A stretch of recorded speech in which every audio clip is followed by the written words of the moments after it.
Nagsugod ng kaporma ang Christmas display sa Mantawi City Hall o sa Heritage Plaza.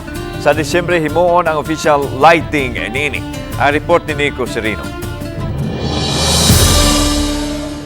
Padayon ang pagtrabaho ni mga personnel sa Department of General Services kung DGS sa Christmas display sa City Hall. Ang 13 metros nga Christmas tree na pahimutang na ug nabutangan na sab sa mga suga.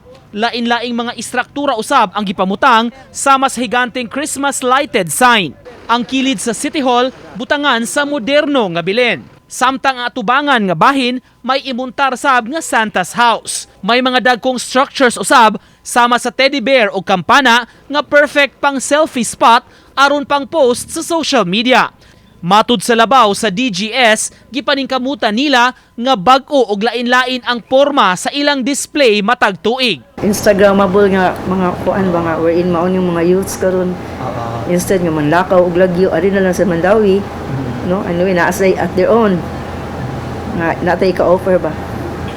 Programmable. Yeah. Programmable na itong lights. Modern lang iyang housing. So, kung ano to siya, more or less, a Christmas tree rin sa to siya. Mura ra siya kanang with the lights also, with the nalay branches na ana.